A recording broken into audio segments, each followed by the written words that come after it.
ನಮಸ್ತೆ ಮಿತ್ರರೇ, ಇವತ್ತು ನಾನು ರಾಗಿ ಹಾಗೂ ಪಂಪ್ಕಿನನ್ನು ಬಳಸಿ ಒಂದು ರುಚಿಕರವಾದ ದೋಸೆಯನ್ನು ಮಾಡಿದ್ದೇನೆ. ಬಹಳ ಹೆಲ್ದಿಯಾದ ದೋಸೆ, ಸಣ್ಣ ಮಕ್ಕಳಿಂದ ಹಿಡಿದು ಅಬಾಲ ವೃದ್ಧರವರೆಗೆ ತಿನ್ನುವಂಥದ್ದು. ಅಂದರೆ ಅಷ್ಟು ಸಾಫ್ಟಾಗಿ ಬರ್ತದೆ ಅದು. ಈ ಪಂಪ್ಕಿನ್ ಎಲ್ಲೋ ಕಲರ್ನಿಂದ ಕೂಡಿದ್ದು ಬಹಳ ನ್ಯೂಟ್ರಿಯೆಂಟ್ಸನ್ನು ಹೊಂದಿರುವಂತಹ ಒಂದು ತರಕಾರಿ. ಅಂದರೆ ಪವರ್ ಹೌಸ್ ಆಫ್ ನ್ಯೂಟ್ರಿಯೆಂಟ್ಸ್ ಅಂತ ಅದಕ್ಕೆ ಹೇಳ್ತಾರೆ. ಯಾಕಂತ ಹೇಳಿದರೆ ಈ ವೆಸ್ಟರ್ನ್ ಕಂಟ್ರೀಸ್ಗಳಲ್ಲಿ ಇದರ ಬಳಕೆ ತುಂಬ ಮಾಡ್ತಾರೆ. ಸ್ಕಿನ್ನಿಗೆ ಅಥವಾ ಕಣ್ಣಿನ ಆರೋಗ್ಯಕ್ಕೆ, ಹಾರ್ಟಿನ ಆರೋಗ್ಯಕ್ಕೆ ಎಲ್ಲಕ್ಕೂ ಅದು ಬಹಳ ಉತ್ತಮ. ರಾಗಿಯಂತೂ ನಿಮಗೆಲ್ಲರಿಗೂ ಗೊತ್ತಿರುವಂಥದ್ದೇ, ಫೈಬರ್ನಿಂದ ಕೂಡಿರುವಂತಹದ್ದು. ಹಾಗಿರುವಾಗ ಈ ದೋಸೆಯನ್ನು ನಾನು ಸ್ವಲ್ಪ ಉದ್ದು ಬಳಸಿ ಮಾಡಿದ್ದೇನೆ. ಯಾರಿಗೆಲ್ಲ ಉದ್ದು ಅಲರ್ಜಿ ಉಂಟು ಅಂಥವರು ಈ ಹೆಸರು ಬೇಳೆ ಅಥವಾ ಹೆಸರು ಕಾಳನ್ನು ನೆನೆಸಿ ಮಾಡ್ಬೋದು. ಹಾಗಿರುವಾಗ ಈ ಒಂದು ರುಚಿಕರವಾದ ಆರೋಗ್ಯಭರಿತವಾದ ಈ ದೋಸೆಯನ್ನು ಹೇಗೆ ಮಾಡುವುದು ಎಂದು ನೋಡುವ ಮೊದಲು, ಯಾರೆಲ್ಲ ನನ್ನ ಚಾನಲನ್ನು ನೋಡ್ತಿದ್ದೀರಿ, ಯಾರೆಲ್ಲ ಇನ್ನೂ ಸಬ್ಸ್ಕ್ರೈಬ್ ಮಾಡಿಲ್ಲ, ದಯವಿಟ್ಟು ಸಬ್ಸ್ಕ್ರೈಬ್ ಮಾಡಿ, ಸಪೋರ್ಟ್ ಮಾಡಿ ಅಂತ ಹೇಳುತ್ತಾ, ಇದಕ್ಕೊಂದು ನಾನೊಂದು ಪಂಪ್ಕಿನ್ನ ಚಟ್ನಿಯನ್ನೇ ಮಾಡಿದ್ದೇನೆ. ಹಿಂದೆ ನನ್ನ ವಿಡಿಯೋದಲ್ಲಿ ಒಂದು ಬಗೆಯ ರೀತಿಯಲ್ಲಿ ಈ ಪಂಪ್ಕಿನ್ ಚಟ್ನಿ ಮಾಡಿದೆ. ಇವತ್ತು ಇನ್ನೊಂದು ವಿಧದಲ್ಲಿ ಈ ಪಂಪ್ಕಿನ್ನ ಚಟ್ನಿಯನ್ನು ಮಾಡಿದ್ದೇನೆ. ಹಾಗಾದರೆ ಇದನ್ನು ಹೇಗೆ ಮಾಡುವುದೆಂದು ನೋಡೋಣಲ್ಲವೇ ಮಿತ್ರರೇ? ಈ ಪಂಪ್ಕಿನ್ನನ್ನು ಬಳಸಿ ನಾವಿವತ್ತೊಂದು ರುಚಿಕರವಾದ ದೋಸೆಯನ್ನು ಮಾಡೋಣ. ಈಗ ನಾನು ನೋಡಿ 6 ಗಂಟೆಗಳ ಕಾಲ, ಮಿನಿಮಮ್ 6, ಸಾಧಾರಣ ಒಂದು 8 ಗಂಟೆಗಳ ಕಾಲ ನೆನೆಸಿಟ್ಕೊಂಡಿದ್ದೇನೆ ರಾಗಿ. ಈ ಲೋಟದಲ್ಲಿ ನಾನು 2 ಗ್ಲಾಸ್ನಷ್ಟು ರಾಗಿಯನ್ನು 6 ಗಂಟೆಗಳಿಗಿಂತಲೂ ಹೆಚ್ಚು ಕಾಲ ನೆನೆಸಿಟ್ಕೊಂಡಿದ್ದೇನೆ. ಮಿನಿಮಮ್ 6 ಗಂಟೆ ಬೇಕು. ಇನ್ನು ಉದ್ದಿನ ಬೇಳೆ ಮತ್ತು 1 ಚಮಚ ಮೆಂತೆ. ಉದ್ದಿನ ಬೇಳೆ ಇದರಲ್ಲಿ 1 ಲೋಟ. ಸೊ 1:2 ಮಾಡಿದ್ದೇನೆ ನಾನಿವತ್ತು. 1 ಲೋಟ ಉದ್ದಿನ ಬೇಳೆ, 2 ಲೋಟ ರಾಗಿ ಮತ್ತು 1 ಚಮಚಗಳಷ್ಟು ಮೆಂತೆ ನೆನೆಸಿಟ್ಕೊಂಡಿದ್ದೇನೆ. ಇಲ್ಲಿ ನೋಡಿ 1 ಚಮಚಗಳಷ್ಟು ಸಾಬುದಾನ. ಈಗ ಮೊದಲಿಗೆ ಒಂದು ಮಿಕ್ಸಿ ಜಾರನ್ನು ತೆಗೆದುಕೊಂಡು ಸಾಬುದಾನವನ್ನು ಚೆನ್ನಾಗಿ ತೊಳೆದು ನಾನು ಅದನ್ನು ನೀರಿನಲ್ಲಿ ಹಾಕಿದ್ದು. ಅದರಿಂದ ಸ್ವಲ್ಪ ನೀರು ಇದ್ದರೆ ಅದು ಸಾಬುದಾನ ನೀರು ಬಿದ್ದರೂ ತೊಂದರೆ ಇಲ್ಲ, ಹಾಕೊಳ್ಳೋಣ. ಮತ್ತು ಉದ್ದಿನ ಬೇಳೆ, ಇದನ್ನು ಸಹ ಚೆನ್ನಾಗಿ ತೊಳೆದು ನಾವು ಉದ್ದಿನ ಬೇಳೆಯನ್ನು ಸಹ ನೆನೆಸಿದರೆ ಉದ್ದಿನ ಬೇಳೆಯ ನೀರನ್ನು ಸಹ ಇದಕ್ಕೆ ಹಾಕ್ಕೊಳ್ಬೋದು. ಯಾಕೆ ಹೇಳಿದರೆ ನೆನೆದಾಗ ಅದರಲ್ಲಿ ಎಲ್ಲ ಪೌಷ್ಟಿಕಾಂಶಗಳು ಅದರಲ್ಲಿ ಬಿಡ್ತದೆ. ಅದರಿಂದಾಗಿ ನಾವು ಚೆನ್ನಾಗಿ ತೊಳೆದು ನೆನೆಯಲಿಕ್ಕೆ ಹಾಕಿದರೆ ಒಳ್ಳೆಯದು. ಅದೇ ರಾಗಿಯನ್ನು ಸಹ ಅದು ಎಷ್ಟು ನಾವು ತೊಳೆದ್ರೆ ಸಹ ಅದರ ಕಪ್ಪು ಸ್ವಲ್ಪ ನೀರು ಬಿಡ್ತದೆ. ಹಾಗಾಗಿ ಅದನ್ನು ಹಾಕಲಿಕ್ಕೆ ನಮಗೆ ಅಷ್ಟೊಂದು ಖುಷಿ ಆಗೋದಿಲ್ಲ. ಆದರೆ ಎಲ್ಲ ಮಿಲೆಟ್ಸ್ಗಳಿಗೆ ಏನು ಹೇಳಿದರೆ ಅದನ್ನು ನೆನೆಸಿಟ್ಟರೆ ಅದರ ಪೌಷ್ಟಿಕಾಂಶಗಳು ಅದರಲ್ಲೇ ಬಿಡ್ತದೆ ಅಂತ. ಈಗ ಇದನ್ನು ನಾನು ಚೆನ್ನಾಗಿ ಗ್ರೈಂಡ್ ಮಾಡಿ ತರ್ತೇನೆ. ವೀಕ್ಷಕರೇ, ಇಲ್ಲಿ ನೋಡಿ 3/4 ವಾಶ್ ಗ್ರೈಂಡ್ ಆದಾಗ ನಾವೇನು ಮಾಡಬೇಕು ಹೇಳಿದರೆ, ಈ ಹೊತ್ತಿನಲ್ಲಿ ಈ ರಾಗಿಯನ್ನು ಸಹ ಇದರಲ್ಲಿ ಹಾಕ್ಕೊಂಡು ಗ್ರೈಂಡ್ ಮಾಡಿಕೊಳ್ಳೋಣ. ಒಳ್ಳೆ ಫೈನಾಗಿ ಗ್ರೈಂಡ್ ಆಗಬೇಕು. ನಾವು ದೋಸೆ ಮಾಡ್ತಿದ್ದೇವಲ್ಲ, ಅದರಿಂದಾಗಿ ರಾಗಿ ಮತ್ತು ಪಂಪ್ಕಿನನ್ನು ಯೂಸ್ ಮಾಡಿ ನಾವೀಗ ಮಾಡುವಂತಹ ದೋಸೆ. ಈಗ ಇದನ್ನು ಸ್ವಲ್ಪ ನೀರನ್ನು ಹಾಕ್ಕೊಂಡು ಒಳ್ಳೆ ಗಟ್ಟಿಯಾಗಿ ಗ್ರೈಂಡ್ ಮಾಡ್ತೇನೆ. ತುಂಬ ನೀರಾಗಬಾರ್ದು, ಇಡ್ಲಿ ಹದದಲ್ಲಿ ನಾವು ಗ್ರೈಂಡ್ ಮಾಡಬೇಕಾಗ್ತದೆ. ಅದನ್ನೀಗ ಗ್ರೈಂಡ್ ಮಾಡಿ ತರ್ತೇನೆ. ವೀಕ್ಷಕರೇ, ಇಲ್ಲಿ ನೋಡಿ ಒಳ್ಳೆ ಗ್ರೈಂಡ್ ಆಗಿ ಆಯಿತು. ಒಳ್ಳೆ ಫೈನಾಗಿ ಗ್ರೈಂಡ್ ಆಗಬೇಕು. ನೋಡಿ ಹೇಗೆ ಆಗಿದೆ, ನೋಡಿ ನೋಡಿ ಹೀಗೆ ಫೈನಾಗಿ ಆಗಬೇಕು. ಕಪ್ಪು ಕಲರ್ ಬರ್ತದೆ, ಅದು ತೊಂದರೆ ಇಲ್ಲ.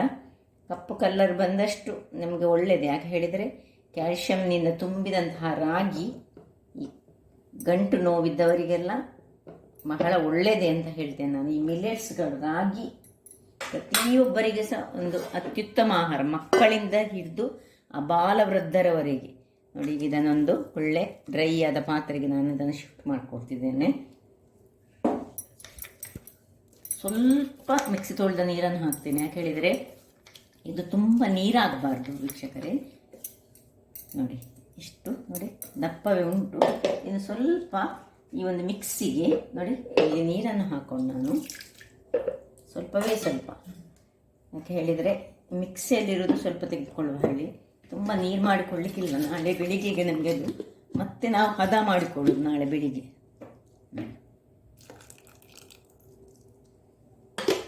ಈಗ ಇದಕ್ಕೆ ಸ್ವಲ್ಪ ಉಪ್ಪನ್ನು ಹಾಕ್ಕೊಳ್ತಿದ್ದೇನೆ ನಾನು. ರುಚಿಗೆ ತಕ್ಕಷ್ಟು ಉಪ್ಪನ್ನು ಹಾಕ್ಕೊಂಡು ಕೈಯಲ್ಲೇ ನೋಡಿ, ಕೈಯಲ್ಲಿ ಹೀಗೆ ಹೀಗೆ ಹೀಗೆ ಮಾಡಬೇಕು. ಹಾಗಾದ್ರೆ ಒಳ್ಳೆ ಉಬ್ಬಿ ಬರ್ತದೆ. ನಾಳೆ ಆಗುವಾಗ ಫರ್ಮೆಂಟೇಷನ್ ಚೆನ್ನಾಗಬೇಕಾದ್ರೆ ನಾವು ಹೀಗೆ ಕೈಯಲ್ಲಿ ನಾವು ತಿರುಗಿಸ್ಕೊಳ್ಬೇಕು.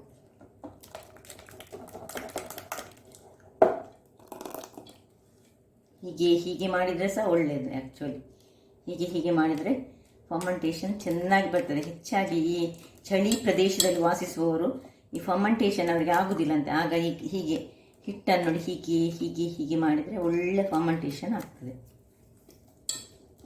ಒಳ್ಳೆ ಕೈಯಲ್ಲಿ ನಾನು ಇದನ್ನು ತಿರುಗಿಸ್ಕೊಂಡು ಹದ ಮಾಡಿಟ್ಕೊಂಡೆ. ಈಗ ಒಂದು ಮುಚ್ಚಳವನ್ನು ಮುಚ್ಚಿ ಒಂದು ಬಟ್ಟೆಯನ್ನು ಕಟ್ಟಿ ನಾವು ಇದನ್ನು ಫರ್ಮೆಂಟೇಷನ್ಗೆ ಇಡೋಣ. ಒಂದು ಕಡಿಮೆ ಪಕ್ಷ ಹಿಡಿದರೆ ಒಂದು 8 ಗಂಟೆಯಿಂದ 10 ಗಂಟೆಗಳ ಕಾಲ ಇದು ಫರ್ಮೆಂಟ್ ಆಗಬೇಕು. ಇನ್ನು ನಾಳೆ ಬೆಳಿಗ್ಗೆ ಹೇಗೆ ಈ ಪಂಪ್ಕಿನ್ನಿಂದ ನಾವು ದೋಸೆಯನ್ನು ಮಾಡೋದಂತ ನಾನು ತಿಳಿಸ್ಕೊಡ್ತೇನೆ. ಈಗ ಬೆಳಿಗ್ಗೆ ಆಗಿದೆ, ನೋಡುವ ಹೇಗೆ ಆಗಿದೆ ಅಂತ ನೋಡ್ಕೊಳ್ಳೋಣ. ನೋಡಿ ಯಾವ ರೀತಿಯಲ್ಲಿ ಬಂದಿದೆ ನೋಡಿ. ರಾಗಿ ಮತ್ತು ಉದ್ದಿನ ಬೇಳೆ ಒಳ್ಳೆ ನೆಂದಿದೆ. ಈಗ ಇದನ್ನು ಮುಚ್ಚಿ ಪಕ್ಕಕ್ಕಿಟ್ಕೊಳ್ಳೋಣ. ನೋಡಿ ಒಳ್ಳೆ ಹುದುಗಿ ಬಂದಿದೆ. ಇದನ್ನಿಟ್ಟು ಈಗ ಈ ನಮ್ಮ ಪಂಪ್ಕಿನನ್ನು ಒಂದು ಸಣ್ಣ ತುಂಡು ಕಟ್ ಮಾಡಿಕೊಂಡು ಇದರದ್ದು ಸಿಪ್ಪೆಯನ್ನು ತೆಗೆದುಕೊಳ್ತೇನೆ ನಾನು ಸುರಿಗೆ, ಮತ್ತು ತುರಿತೇನೆ. ಸುರಿಗೆ ಸಿಪ್ಪೆ ತೆಗೆದು ನಾನು ನಿಮಗೆ ತೋರಿಸ್ತೇನೆ. ವೀಕ್ಷಕರು, ಸಿಪ್ಪೆ ಎಲ್ಲ ತೆಗೆದಾಯ್ತು ನೋಡಿ. ಸಿಪ್ಪೆ ತೆಗೆದ ಮೇಲೆ ಈ ಭಾಗ ನಮಗೆ ಬೇಡ, ನಡುವಿನ ಭಾಗ. ಇದನ್ನು ಸ್ವಲ್ಪ ಒಳ್ಳೆ ಮಾಡಿ ತೆಗೆದುಕೊಂಡು ಇನ್ನು ನಾವು ಈ ತುರಿಮಣೆಯಲ್ಲಿ ಇದನ್ನು ಹೀಗೆ ತುರಿದುಕೊಳ್ಳೋಣ. ತುರಿದು ನಾನು ನಿಮಗೆಲ್ಲ ತೋರಿಸ್ತೇನೆ. ಓಕೆ, ಎಲ್ಲ ತುರಿದಿಟ್ಟಾಯಿತು. ಈಗ ಇದರಲ್ಲಿ ಅರ್ಧ ಭಾಗದಷ್ಟು ಅಂದರೆ ಮುಕ್ಕಾಲು ಭಾಗದಷ್ಟು ನೋಡಿ, ನಾನು ಇಡೀ ಒಂದು ಪಂಪ್ಕಿನ್ನಲ್ಲಿ ಅರ್ಧ ಪಂಪ್ಕಿನನ್ನು ಯೂಸ್ ಮಾಡಿದ್ದೇನೆ. ಈ ಅಳತೆಗೆ ಅರ್ಧ ಪಂಪ್ಕಿನ್ ಬೇಕು. ಈಗ ಇದರಲ್ಲಿ ಅರ್ಧದಷ್ಟು ಅಥವಾ ಮುಕ್ಕಾಲು ಭಾಗದಷ್ಟು ನಾವು ಇದಕ್ಕೆ ಮಿಕ್ಸಿಗೆ ಹಾಕೊಳ್ಳೋಣ. ಮತ್ತು 2 ಮೆಣಸು, ಒಂದು ತುಂಡು ಶುಂಠಿ, ಒಂದು 1/4 ಇಂಚ್ ಅಥವಾ ಅರ್ಧ ಇಂಚಿನಷ್ಟು ಶುಂಠಿಯನ್ನು ಕಟ್ ಮಾಡಿ ಹಾಕಿ ಈಗ ಇದಕ್ಕೆ ಸ್ವಲ್ಪ ನೀರು ಹಾಕಿ, ಬೇಕಿದ್ದರೆ ಮಾತ್ರ ನೀರು ಹಾಕ್ಕೊಳ್ಳಿ. ಅದರಲ್ಲಿ ಸ್ವಲ್ಪ ನೀರಿದ್ದರೆ ಅಗತ್ಯ ಇಲ್ಲ. ಸ್ವಲ್ಪ ನೀರು ಹಾಕಿದರೆ ಅದೊಂದು ಪ್ಯೂರಿ ಮಾಡ್ತಿರ್ತೇನೆ. ವೀಕ್ಷಕರೇ ನೋಡಿ, ಇಲ್ಲಿಗ ಪ್ಯೂರಿ ರೆಡಿ ಆಯಿತು. ಈಗ ಇದನ್ನೊಂದು ಬೌಲಿಗೆ ಶಿಫ್ಟ್ ಮಾಡಿಕೊಳ್ಳೋಣ. ನಾನು ಸ್ವಲ್ಪ 1/4 ಲೋಟದಷ್ಟು ನೀರನ್ನು ಹಾಕ್ಕೊಂಡೆ. ಯಾಕೆ ಹೇಳಿದರೆ ನನ್ನ ಈ ಪಂಪ್ಕಿನಲ್ಲಿ ಅಷ್ಟೊಂದು ನೀರಿರಲಿಲ್ಲ. ಈ ಊರಿನ ಪಂಪ್ಕಿನ್ ಆದರೆ ಅದು ಬಂದರೆ ಒಳ್ಳೆ ನೀರಿರ್ತದೆ ಮತ್ತು ತುಂಬ ಹಳಾದಿಯಾಗಿರ್ತದೆ. ಹೊರಗೆ ಗ್ರೀನ್ ಕಲರ್ ಇರ್ತದೆ, ಅದು ಬಹಳ ಚೆನ್ನಾಗಿ ಬರ್ತದೆ. ನನಗೆ ಸಿಕ್ಕಲಿಲ್ಲ, ನನಗೆ ಅದೇ ಬೇಕಿತ್ತು. ಆ್ಯಕ್ಚುಲಿ ನಾನಿದು ಆರೆಂಜ್ ಕಲರ್ ಇರುವಂಥ ಪಂಪ್ಕಿನನ್ನು ಯೂಸ್ ಮಾಡಿದೆ ನೋಡಿ. ಈಗ ಇದಕ್ಕೆ ಸ್ವಲ್ಪ ನಮಗೆ ಎಷ್ಟು ಬೇಕು ನಾವು ಮಾಡುವ ಹಾಗೆ ನಾವು ಇದನ್ನು ಎಷ್ಟು ಬೇಕು ಅಷ್ಟನ್ನು ಮಿಕ್ಸ್ ಮಾಡಿಕೊಳ್ಳೋಣ. ಎಲ್ಲ ಸಹ ಮಿಕ್ಸ್ ಮಾಡಿಕೊಳ್ಬೋದು. ನನ್ನ ಪ್ರಮಾಣ ತುಂಬ ಕಮ್ಮಿ ಉಂಟು, ಅದರಿಂದಾಗಿ ಎಲ್ಲ ಸಹ ಮಿಕ್ಸ್ ಮಾಡಿಕೊಳ್ಬೋದು. ಆದರೆ ನಾನು ನಿಮಗೆ ತೋರಿಸ್ಕೊಡೋದು ಯಾಕೆ ಹೇಳಿದರೆ ನೀವು ಒಮ್ಮೆಗೆ ಎಲ್ಲವನ್ನು ಹಾಕ್ಕೊಳ್ಳೋ ಅಗತ್ಯ ಇಲ್ಲ. ಈಗ ಇದನ್ನು ಚೆನ್ನಾಗಿ ಕಲಡಿಸ್ಕೊಳ್ಳೋಣ.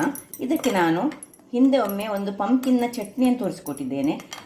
ಆ ರೀತಿಯಲ್ಲಿ ಸಹ ಚಟ್ನಿ ಮಾಡಿಕೊಳ್ಬೋದು. ಅಥವಾ ನೀವು ಏನು ಮಾಡಬೇಕು ಹೇಳಿದರೆ, ನಾನಿವತ್ತೊಂದು ಬೇರೆ ಒಂದು ವಿಧಾನದಲ್ಲಿ, ಇನ್ನೊಂದು ವಿಧಾನದಲ್ಲಿ ತುಪ್ಪದಲ್ಲಿ ಹುರಿದು ಪಂಪ್ಕಿನನ್ನೊಂದು ಮಾಡ್ತಿದ್ದೀನಿ. ನನಗೆ ನಾನು ಪಕ್ಕಕ್ಕೆ ಇಟ್ಕೊಳ್ತೇನೆ. ಇಲ್ಲಿ ನೋಡಿ, ಒಂದು ಬಾಣಲೆಯನ್ನು ಇಟ್ಕೊಂಡಿದ್ದೇನೆ. ಅದಕ್ಕೆ ಸ್ವಲ್ಪ ತುಪ್ಪ ಹಾಕಿ ಇವತ್ತೊಂದು ಅದೇ ರೀತಿ ಒಂದು ಸ್ಪೆಷಲ್ ಚಟ್ನಿಯನ್ನು ಮಾಡ್ತಿದ್ದೇನೆ ನಾನು. ತುಪ್ಪದಲ್ಲಿ ಇದನ್ನು ಹುರಿದುಕೊಳ್ಳೋಣ. ಒಂದು ಅರ್ಧದಷ್ಟು ಸಾಧಾರಣ ಒಂದು ನಾನು ತಂದ ಈ ಒಂದು ಪಂಪ್ಕಿನ್ 3/4 ಕಿಲೋ ಇತ್ತು. ಇದರಲ್ಲಿ ಅರ್ಧ ಕಿಲೋದಷ್ಟು ನಾನು ಪಂಪ್ಕಿನನ್ನು ಯೂಸ್ ಮಾಡಿದ್ದೇನೆ ಇದರಲ್ಲಿ. ಸೊ ಇದನ್ನು ಸ್ವಲ್ಪ ಹೀಗೆ ತುಪ್ಪದಲ್ಲಿ ಫ್ರೈ ಮಾಡುವ. ಬಹಳ ಚೆನ್ನಾಗಿ ಬರ್ತದೆ, ಆರೋಗ್ಯಕ್ಕಂತೂ ಬಹಳ ಒಳ್ಳೆಯದು.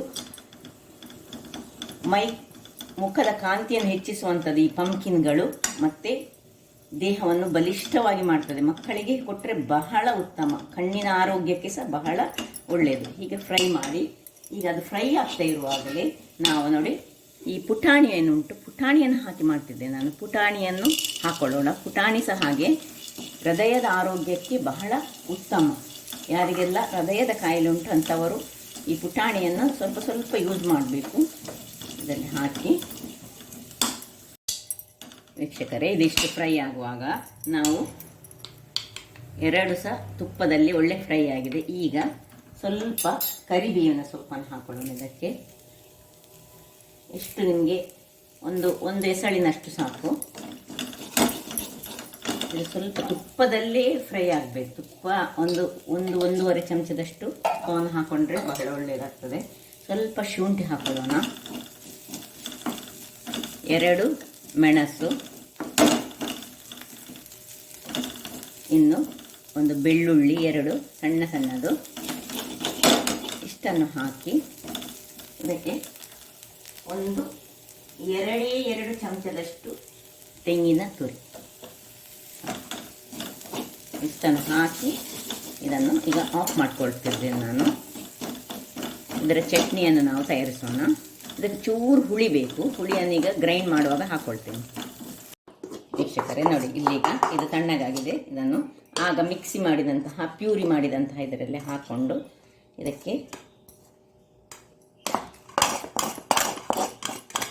ಸ್ವಲ್ಪ ನೀರು ಮತ್ತು ಹುಳಿ ಹಾಗೂ ಉಪ್ಪನ್ನು ಹಾಕ್ಕೊಳ್ತಿದ್ದೇನೆ.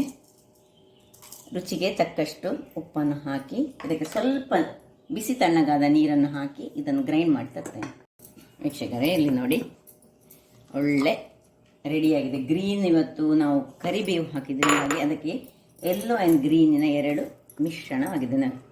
ಹೆಚ್ಚು ನಾವು ಸ್ವಲ್ಪ ಗಟ್ಟಿಯಾಗಿ ಇದನ್ನು ನಾವು ಊಟದ ಜೊತೆ ಸಹ ತಿನ್ಬೋದು. ಬೇಕಿದ್ದರೆ ತರಿಯಾಗಿ ನಾನು ರುಬ್ಬಿಕೊಂಡಿದ್ದೇನೆ. ನಿಮಗೆ ಬೇಕಿದ್ರೆ ನೀರು ಸಹ ಮಾಡಿಕೊಳ್ಬೋದು, ಆದರೆ ಇದು ಸ್ವಲ್ಪ ತರಿಯಾಗಿ ಮಾಡಿದರೆ ಬಹಳ ಉತ್ತಮ. ಇದಕ್ಕೊಂದು ಈ ಸಾಸಿವೆ ಮತ್ತು ಬೆಳ್ಳುಳ್ಳಿಯ ಒಗ್ಗರಣೆ ಕೊಟ್ಟರೆ ಬಹಳ ಚೆನ್ನಾಗಿ ಬರ್ತದೆ. ಇಲ್ಲಿ ನೋಡಿ, ನಾನಿದು 2 ಮೆಣಸು ಹಾಕಿದ್ದೇನೆ. ಯಾಕೆ ಹೇಳಿದರೆ ಸ್ವಲ್ಪ ಇದಕ್ಕೆ ಖಾರ ಆದರೆ ಸ್ವಲ್ಪ ಒಳ್ಳೆಯದಾಗ್ತದೆ. ಇದೊಂದು ದೋಸೆಗೆ ನೀವು ಬೇಕಿದ್ರೆ 1 ಮೆಣಸು ಸಹ ಹಾಕ್ಕೊಳ್ಬೋದು ಅಥವಾ ಒಂದು 3 ಮೆಣಸು ಸಹ ಹಾಕ್ಕೊಳ್ಬೋದು, ನಿಮ್ಮ ಖಾರಕ್ಕೆ ತಕ್ಕ. ಇದನ್ನೀಗ ಪಕ್ಕಕ್ಕೆ ಇಟ್ಕೊಳ್ಳೋಣ. ಇಲ್ಲಿ ನಾನು ಗ್ಯಾಸನ್ನು ಆನ್ ಮಾಡಿಕೊಂಡು ಒಂದು ತವಾವನ್ನು ಇಟ್ಟುಕೊಂಡಿದ್ದೇನೆ. ನಮ್ಮ ಬ್ಯಾಟರ್ ಇಲ್ಲಿ ರೆಡಿಯಾಗಿ ಉಂಟು ನೋಡಿ. ಇದನ್ನು ಚೆನ್ನಾಗಿ ಕಲರಿಸಿಕೊಳ್ಳೋಣ. ನೋಡಿ ಹೇಗೆ ಎಲ್ಲೋ ಇಷ್ಟು ಕಲ್ಲರು, ನಮ್ಮ ಪಂಕಿನ್ನ ಕಲ್ಲರೆ ಬಂತು. ರಾಗಿಯ ದೋಸೆ ಆದರೆ ಸಹ ರಾಗಿಯನ್ನು ಮಿಕ್ಸ್ ಮಾಡಿದರೆ ಸಹ ಬಹಳ ಆರೋಗ್ಯಭರಿತವಾದುದು. ಇದರಲ್ಲಿ ರಾಗಿ ಉಂಟು, ಪಂಕಿನ್ ಉಂಟು, 2 ಮಕ್ಕಳಿಂದ ಹಿಡಿದು ಅಬಾಲ ವೃದ್ಧರವರೆಗೆ ಸಹ ಇದು ಬಹಳ ಒಳ್ಳೆಯದು. ಯಾರು ಸಹ ಇದನ್ನು ತಿನ್ಬೋದು. ನೋಡಿ ಈ ಕನ್ಸಿಸ್ಟೆನ್ಸಿ ಬರಬೇಕು ನಿಮಗೆ, ತುಂಬ ನೀರು ಸಹ ಆಗಬೇಕು. ವೀಕ್ಷಕರೇ, ಇಲ್ಲಿ ನೋಡಿ ಕಾವಲಿ ಬಿಸಿಯಾಗಿದೆ. ಒಂದು ಸೌಟು ಫುಲ್ ತೆಕ್ಕೊಂಡು ನಿಮಗೆ ಎಷ್ಟು ತೆಳು ಮಾಡಲಿಕ್ಕೆ ಆಗ್ತದೆ ಅಷ್ಟು ಸಹ ತೆಳು ಮಾಡ್ಬೋದು, ಅಥವಾ ದಪ್ಪ ಬೇಕಿದ್ದರೆ ದಪ್ಪದಲ್ಲಿ ಸಹ ಇಟ್ಕೊಳ್ಬೋದು. ಹೇಗೆ ಸಹ ನಡೀತದೆ ನಿಮ್ಮ ಇದಕ್ಕೆ ಅನುಗುಣವಾಗಿ. ಈಗ ಒಂದೇ ಸೈಡ್ನಲ್ಲಿ ಮಾಡಿದರೆ ಬಹಳ ಒಳ್ಳೆಯದು. ನೋಡಿ, ಈಗ ಮೇಲೆಗೆ ನಾವು ಸ್ವಲ್ಪ ತುಪ್ಪವನ್ನು ಹಾಕ್ಕೊಂಡು ಸೈಡ್ಸಿಗೆ ಸಹ ಹಾಗೆ ಸ್ವಲ್ಪ ತುಪ್ಪ ಹಾಕಿ ಮುಚ್ಚಳವನ್ನು ಮುಚ್ಚಿ ನಾವು ಬೇಯಿಸ್ಕೊಳ್ಳೋಣ. ನೋಡಿ, ಇನ್ನೊಂದು ಕಬ್ಬಿಣದ ಕಾವಲಿಯನ್ನು ಇಟ್ಕೊಂಡಿದ್ದೇನೆ ನಾನು. ಇದಕ್ಕೆ ಸುರಿಗೆ ಕಬ್ಬಿಣ ಕಾವಲಿ ಆಗುವಾಗ ಇದಕ್ಕೆ ಸುರಿಗೆ ಸ್ವಲ್ಪ ತುಪ್ಪವನ್ನು ಹಾಕ್ಕೊಳ್ಬೇಕು.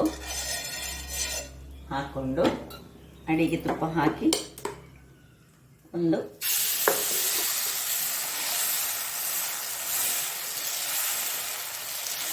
ಹೀಗೆ ಸ್ಪ್ರೆಡ್ ಮಾಡಿಕೊಳ್ಬೇಕು ಈವನ್ಲಿ. ದಪ್ಪದಲ್ಲಿ ಬೇಕಿದ್ರೆ ದಪ್ಪದಲ್ಲಿ ಮಾಡ್ಬೋದು. ನೋಡಿ, ಒಳ್ಳೆ ಹೋಲ್ಸ ಬರ್ತದೆ. ಈಗ ಮೇಲಿನಿಂದ ಸ್ವಲ್ಪ ತುಪ್ಪವನ್ನು ಹಾಕ್ಕೊಳ್ಳೋಣ. ಆಗ ಕೆಳಗಿನಿಂದ ತುಪ್ಪ ಹಾಕಲಿಲ್ಲ ನಾನ್ ಸ್ಟಿಕ್ಕಲ್ಲಿ, ಇದರಲ್ಲಿ ಕೆಳಗೆ ಸಹ ಹಾಕ್ಕೊಳ್ಬೇಕು, ಮೇಲೆ ಸಹ ಹಾಕ್ಕೊಳ್ಬೇಕು. ಹಾಗೂ ಮುಚ್ಚಳವನ್ನು ಮುಚ್ಚಿಕೊಂಡು ಬೇಯಿಸ್ಕೊಳ್ಳೋಣ. ವೀಕ್ಷಕರೇ, ಇಲ್ಲಿ ನೋಡಿ ಒಳ್ಳೆ ಕಾದಿದೆ. ನಿಮಗೆ ತುಂಬ ಕ್ರಿಸ್ಪಿ ಬೇಕಿದ್ದರೆ ಕ್ರಿಸ್ಪಿಯಾಗಿ ಮಾಡ್ಬೋದು. ಇನ್ನು ಯಾವ ತುಪ್ಪ ಗಿಪ್ಪ ಏನು ಹಾಕ್ಕೊಳ್ಬೇಕಂತಿಲ್ಲ. ನೋಡಿ ಹೇಗೆ ಬಂದಿದೆ ನೋಡಿ. ಇದನ್ನು ಹೀಗೆ ಸಹ ಸರ್ವ್ ಮಾಡ್ಬೋದು, ಅಥವಾ ಮಡಚಿ ಸಹ ಹೀಗೆ ಮಡಚಿಕೊಂಡು ಸಹ ಸರ್ವ್ ಮಾಡ್ಬೋದು. ಯಾವ ರೀತಿಯಲ್ಲಿ ಬಂದು ಇಲ್ಲಿ ನೋಡಿ ಇನ್ನೊಂದು ದೋಸೆ ಆಗ್ತಾ ಉಂಟು. ಇದಾಗಲಿಲ್ಲ, ಇದಾದ ಕೂಡಲೇ ತೆಗೆದುಕೊಳ್ಳೋಣ. ವೀಕ್ಷಕರೇ, ಇಲ್ಲಿ ನೋಡಿ ನಾನು ಕಬ್ಬಿಣದ ಕಾವಲಿಯಲ್ಲಿ ಮಾಡಿದ್ದು ಸಹ ಆಯಿತು. ಇದು ಮಾತ್ರ ಸ್ವಲ್ಪ ದಪ್ಪದಲ್ಲಿ ಇಡಬೇಕಾಗ್ತದೆ ಕಬ್ಬಿಣದ ಕಾವಲಿ. ನೋಡಿ ಹೇಗೆ ನೋಡಿ ಕ್ರಿಸ್ಪಿಯಾಗಿ ಬಂತು ನೋಡಿ, ಯಾವ ರೀತಿಯಲ್ಲಿ ಬಂತು ನೋಡಿ. ಸೊ ಇದು ನಾನ್ ಸ್ಟಿಕ್ಕಲ್ಲಿ ಮಾಡಿದಂಥದ್ದು, ಇದು ಕಬ್ಬಿಣದ ಕಾವಲಿ. ಹಾಗಾದರೆ ಇಲ್ಲಿ ನೋಡಿ, ಅದಕ್ಕೊಂದು ಚಟ್ನಿಗೊಂದು ಅದರ ನಡುವಲ್ಲಿ ನಾನು ಒಳ್ಳೆ ಒಂದು ಒಗ್ಗರಣೆ ಕೊಟ್ಟೆ ಸಾಸಿವೆಯಲ್ಲಿ. ಸೊ ನೋಡಿದ್ರಲ್ಲ ವೀಕ್ಷಕರೇ, ಏನು ಚೆನ್ನಾಗಿ ಬಂದಿದೆ ನೋಡಿ. ಅದು ಅಷ್ಟೇ ರುಚಿಕರವಾಗಿ ಸಿಗ್ತದೆ ನೋಡಿ. ಹೀಗೆ ಕ್ರಿಸ್ಪಿ ಸಹ ಮಾಡಿಕೊಳ್ಬೋದು, ಅಥವಾ ಸ್ವಲ್ಪ ಹೀಗೆ ದಪ್ಪದಲ್ಲಿಟ್ಟುಕೊಂಡು ಸಹ ನಾವು ಮಾಡಿಕೊಳ್ಬೋದು. ಹಾಗಾದರೆ ನೋಡಿದ್ರಲ್ಲ ಯಾವ ರೀತಿಯಲ್ಲಿ ಒಂದು ಆರೋಗ್ಯದಾಯಕವಾದ ಒಂದು ರಾಗಿ ಹಾಗೂ ಪಂಪ್ಕಿನನ್ನು ಬಳಸಿ ಮಾಡಿದಂತಹ ಒಂದು ರುಚಿಕರವಾದ ದೋಸೆ ನೀವು ನಿಮ್ಮ ಮನೆಗಳಲ್ಲಿ ಮಾಡಿ ಆನಂದಿಸಿ ಅಂತ ಹೇಳುತ್ತಾ, ಯಾರೆಲ್ಲ ನನ್ನ ಚಾನಲನ್ನು ನೋಡ್ತಿದ್ದೀರಿ ದಯವಿಟ್ಟು ಸಬ್ಸ್ಕ್ರೈಬ್ ಮಾಡಿ ಅಂತ ಹೇಳುತ್ತಾ ಇಂದಿಗೆ ಈ ವಿಡಿಯೋವನ್ನು ಮುಗಿಸ್ತಿದ್ದೇನೆ.